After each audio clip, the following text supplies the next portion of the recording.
Здравейте, прекрасни! Добре дошли заедно с мен Силвия в света на Таро, психология, езотерика.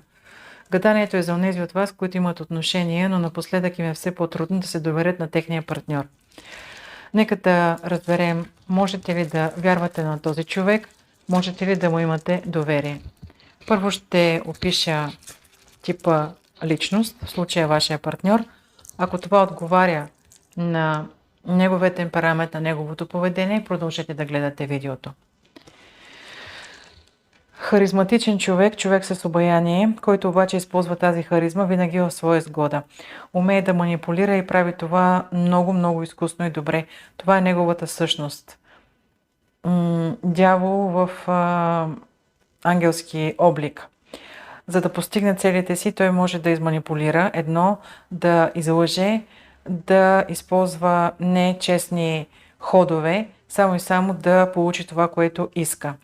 Материално ориентиране, парите го блазнат много. От една мекота, която усещате в него, изведнъж той може да стане доста остър и вас това ви обърква.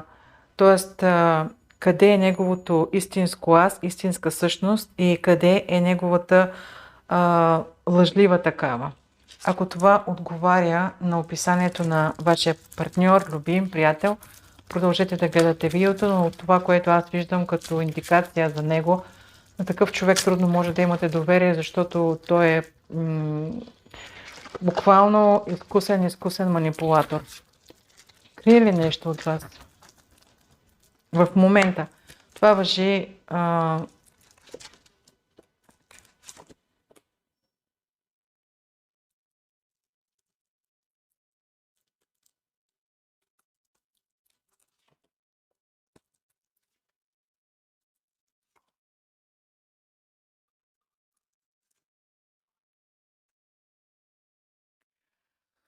не мога да кажа, че в момента той крие нещо от вас. Всичко изглежда като да е нормално. Няма някаква тайна, която той да не ви казва. Но имайте едно на ум с този човек, защото отново, за да стане това, което той иска, е готов, използвайки всякакви не толкова красиви начини, да постигне своето. Още веднъж тук излиза, че е доста материално ориентиран. В момента той мисли за финанси. Дори е доста обезпокоен по отношение на нещо свързано с пари. Но той е такъв, че умее да се балансира. Умее сам себе си да изкарва от ситуация на униние и то доста бързо.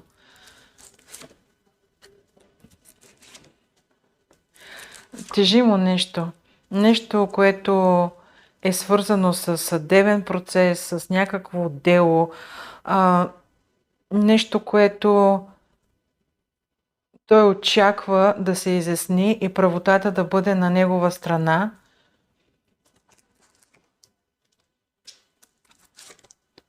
Нека да попитаме, верен ли ви е?